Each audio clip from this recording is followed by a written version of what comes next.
Welcome back. This is Christology class for Thursday, April 30th. This past Tuesday, Mr. Godfrey started a new unit on the subject of virtue, and in particular, he spoke about the three theological virtues: faith, hope, and love. Now again, Christians are not under any impression that we invented faith, hope, and love, or that we're the only religion or the only people who talk about faith and hope and love. But these three theological virtues have particular meaning in the Christian life: faith in God, the God of Jesus Christ; hope that God will guide us and bring us to a good end; and love, after the model of Jesus, who suffered, died on the cross for our salvation. Virtue, though, also has a broader and a further back historical and intellectual tradition that I want to explore a little bit today to help situate what Mr. Godfrey spoke about on Tuesday as the particularly Christian take on the virtues. Again, after our morality unit, where we talked about big global questions, societal questions, moral principles, we're drilling down into the more personal experience of morality. Again, we might face some of the big moral issues that the church teaches about in one way or another. But for all of us, we're faced with decisions every day that may test our moral character, or at least give opportunities for us to show who we are. In order to go back to what Christians have adopted, in large part, as our tradition of virtue, we have to take a look at Greek philosophy, going back to guys like Socrates and Plato, and in particular Aristotle and the tradition that Aristotle left, the heritage that he left, the intellectual worldview that he gave when it comes to the subject of virtue, when it comes to personal character. Like Mr. Godfrey spoke about on Tuesday, it's not simply a matter of being a good person. The question that Aristotle started with when he began discussing the topic of virtue 300 years before Jesus was even born is the question of what makes us happy as human beings. Now again, we might have likes and dislikes that vary. You might enjoy soccer, I might enjoy American football, but there are a few common denominators, Aristotle said, of what makes for human happiness. He used the Greek word eudaimonia, which means a lot more than just emotional satisfaction, or I'm having a good day, or nobody's really bothered me today, and so I guess I'm happy. The word eudaimonia in Aristotle's use meant human flourishing, that each individual man to experience eudaimonia is to be the best that he can be. Besides the word happiness, sometimes we see the word blessedness or excellence. For Aristotle, the answer to the question, how do we become happy? How do we become the best we can be? How do we experience the most we can out of our human life? For Aristotle, it's by practicing the virtues. Aristotle described the virtues as moral habits. And so when I was growing up, every time I walked into the building that used to be Saline High School, now it's Saline Middle School, I'd walk by a sign that's still there today as far as I know. There was a quote from Aristotle. Maybe you've seen it before in Mr. Cornish's room or elsewhere. It's the quote from Aristotle: "We are what we repeatedly do. Excellence then is not an act, but a habit," encouraging all of us to study hard and to make good habits as students and so forth. That word excellence in the English is the exact word that Aristotle used to describe the practice of the virtues. That word excellence in the original Greek would have been eudaimonia, that word that means blessedness, human flourishing, the best that we can be. When Aristotle, describes excellence, that happiness, as being in our habits and not just one or two good things that we might do, it's the word that Aristotle would have used in Greek that means virtue. So happiness is not just how you feel today.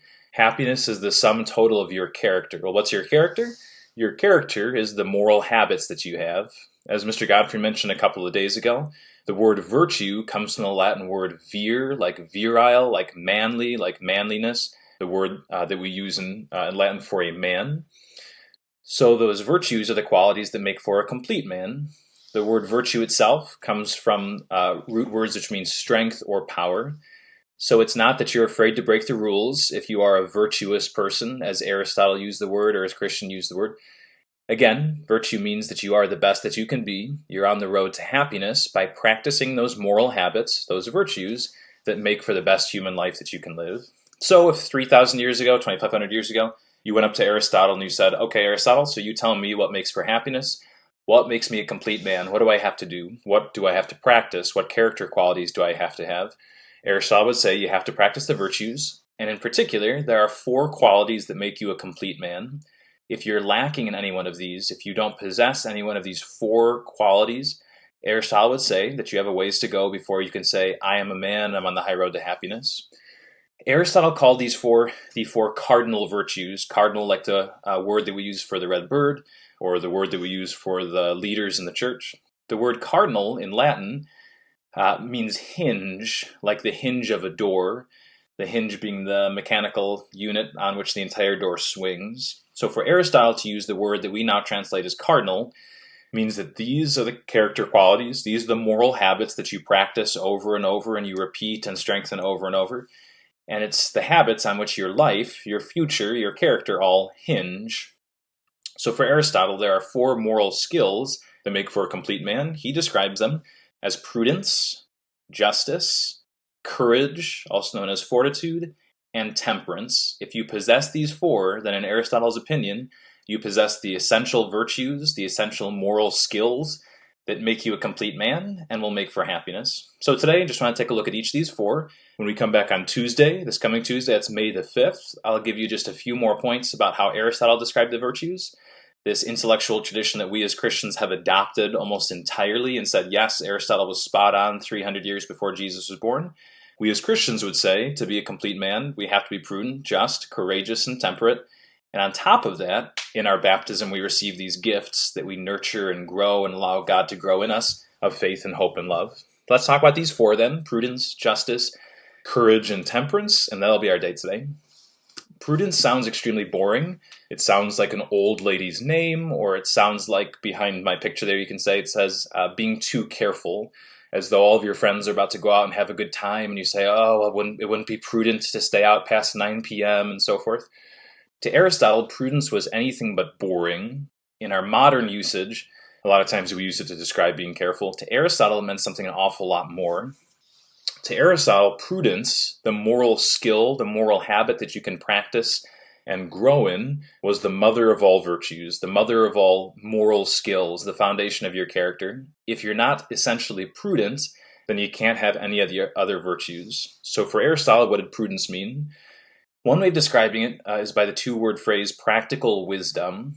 It would have 3 steps, essentially. In any given circumstance that you walk into, number 1, you recognize the good that you can accomplish in that circumstance. What is the good? Being the best you can be, contributing to the well-being of others, contributing to your own welfare, realizing all of your gifts, doing the best you can to make that circumstance better, to make it more human, to help others to flourish. So step 1, you recognize what has to happen in any given circumstance to make things better, to accomplish the goals of human well-being. Step number 2, you recognize how to accomplish those goals, the strategy, the way that you bring those goals about, the way that you realize that good in whatever circumstance you're in. Number 3, you do it. A couple of examples here. A quarterback, we can say in the game of football, if he's good, is a prudent quarterback. It doesn't just mean that he's careful or that he's always trying to play it safe. The prudent quarterback does each of those 3 things every game, every play. He recognizes what the good is, what the goal is. What's the goal? You could say to score a touchdown, to get in good field position. You could say it's to move the ball down the field to gain yardage. He recognizes how to accomplish that. Am I going to hand off the ball to the running back? Again, if there are no routes that I can throw to, am I going to run the ball myself? What do I have to do to accomplish the good in this play of moving the ball down the field? But again, that's not always enough. The good quarterbacks might be able to recognize those things, but not execute. Again, the good quarterback can do all 3. He recognizes that good, he recognizes how to move the ball down the field, and then he makes it happen. Again, a good general is very similar. In war, the good general realizes that the good is to win the battle, that the good is to defeat the enemy. He recognizes how to accomplish it. I put some troops here, other troops there, some troops here. They come around back later on in order to flank the opponent. And then the good general is able to bring it all together and execute it. Now, you might not be a quarterback or a general, but let's use another example. If you are a prudent student, that means that you recognize the good when you walk into the classroom. What's the good? Learning, getting a good grade, growing in knowledge, growing in discipline, growing in character, growing in goodness. You recognize how to accomplish it, meaning you know that you should take notes and that you should listen and participate during lectures. And then you execute that. A lot of us who struggle as students would maybe miss one or all of those 3 things. Maybe you don't recognize that it matters if you learn or grow in discipline. Maybe you know that, but you miss that second step. You're not sure how to accomplish it, or you sort of forget. Or maybe you recognize what that good is, that you should be learning and you should be taking notes to get there, but you just can't follow through. To Aristotle, to grow in prudence is to practice over and over and over again, take small steps forward in the moral skill, the moral habit of prudence. To be a prudent student is to grow in each of those three ways, to be a prudent son, to be a prudent coach, to be a prudent boss, recognize what good there is to accomplish, how to accomplish it, secondly, and then you execute. For Aristotle, that's the starting point. What's next? You also have to be just. The old definition that was used for a long time, which is a perfectly good definition, it's just sort of in old language, is that if you are a just man, then you render unto each man his due. To put that in more contemporary language, it means you're fair, that you're fair in all of your relationships, that you don't withhold what is fair from somebody or show too much favoritism towards somebody when the circumstance calls for fairness. Now, again, that doesn't mean you have to spend equal amounts of time with every guy at CC out of fairness. You've got closer friends, you spend more time with them, that's great. But if you're doing a group project, it might mean that if you're practicing justice, that moral quality that you grow by doing it over and over and over again, like any good habit, means you do what's expected of you in that group project. You uphold your end, you do what's fair, you do what's right. You don't sell your group down the river by not doing what's expected of you. Again, let's say you're a boss someday and you have a friend applying for a promotion, but he's really not the most deserving. Somebody else is the most deserving. Somebody else did a better job. Well, justice, being a complete man for Aristotle, means the moral habit of doing what's right and what's fair, even if you'd really rather show your friend that promotion, that you do what's right anyway, that you show fairness, that you show justice. For Aristotle, to be a complete man, you have to be courageous. Again, Franklin Delano Roosevelt and like half a dozen other people all said that courage is not the absence of fear, but it's overcoming fear. In life, there are certainly things that we should be afraid of. Again, maybe you have some irrational fears like spiders or heights, or maybe you have some perfectly rational fears like you probably should be afraid if somebody has a gun and somebody you care about is in danger. So to be courageous doesn't mean that you're immune to fear. That's probably more a psychological condition. So that's probably unhealthy if you're never afraid of anything at all. Courage, sometimes also described as fortitude, is the moral habit that you practice and you strengthen by repetition, like any habit you strengthen by repetition. It's being willing to be vulnerable to injury in order to do what's right, in order to do, as Aristotle would say, what's prudent. Again, running into a burning building to save someone, not just as a dare or not just, for a thrill. The good in that circumstance is to help somebody not die. Courage would be necessary to realize that good thing because you're risking death. Again, in that second example, speaking up to defend somebody who's being badmouthed, maybe you're not going to die, but it still takes courage because you're putting your reputation on the line. You're putting having a good day on the line if guys decide to lump you into that same category of the guy who's being badmouthed. Courage means being willing to overcome fear. Doesn't mean you're not afraid of anything. It means being willing to overcome fear and to face it in order to accomplish what's good. It has to, once again, be prudent in order to be courageous. It has to be focused on doing what is good and not just taking a risk in order to be selfish or in order to do something that is inherently bad for other human beings. We have prudence, we have justice, we have courage. Last of all, temperance. Temperance means not that you refuse every good thing or that you don't enjoy anything in life and that you live in a cave like a monk or something.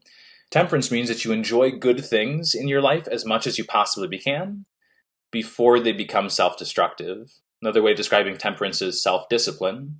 And it's not just a Christian notion, it's just common sense that in order to be happy and in order to really enjoy good things, that we have to say no to ourselves sometime. Again, I leave blank there's some of the examples. You can come up with a dozen examples on your own, and maybe you've experienced this over the quarantine of the past few weeks. Netflix, good thing. Watching a couple of shows, good thing. Again, if you never watch anything on Netflix or you never enjoy a show, if you're only working 23 hours a day, well, that's not healthy. That's not leading to a complete human life. But again, I think we all know that there comes a certain point where if you watch 12 episodes of Parks and Rec in a row, that you probably compromise something that's going to make you less happy eventually for having watched those 12 episodes, instead of watching an amount that you can enjoy, but not in such a way that it takes away from other good things in your life. Double stuffed Oreos, great, good thing. Enjoy them as much as you possibly can. I think that's probably about 5 double stuffed Oreos in my book. Maybe for you, you think it's the entire package. But I think most of us know there comes a certain point, and you can kind of just fill in the blank of these examples here on your own, of a dozen things in our lives that we know, if we think about it, if we don't practice some kind of self-discipline, then we're not just going to have more and more happiness the more shows we watch or the more Oreos we know, that there comes a certain point of diminishing returns where we've given away some opportunity for something better. Once again, prudence, justice, temperance, fortitude, these four cardinal virtues are what Aristotle said make for a complete man. And when Christians stumbled upon this, again, as a church, we said, this is awesome, this is great, we couldn't agree with this more. We do need these four on a human level in order to be complete men. In addition to those three theological virtues go beyond mere moral habits that we practice by repetition. They're gifts of God, seeds planted in us at our baptism, and that God grows in us by his grace and our cooperation. And most of all, love. When we get to heaven, we hope we won't need faith anymore because we'll be in heaven. We won't need hope anymore that God's going to help us someday because we'll be in heaven. The virtue that goes above and beyond all of these, the one that ties them all together, the one that has to do with where our heart really lies and where our destiny really lies, is that theological virtue of love. Again, we're going to wrap this unit up with a couple more final comments on virtue on Tuesday. That's May the 5th. And the plan is that you would have a test then that you don't have to complete on that Tuesday, but a test that you would bring the content of Mr. Godfrey's Tuesday lecture and my lecture today and my upcoming lecture on Tuesday, and that you would complete that test sometime before 8 a.m. on Thursday, May the 7th. So you've got an attendance assignment for today. You also have a homework assignment for today, which is this.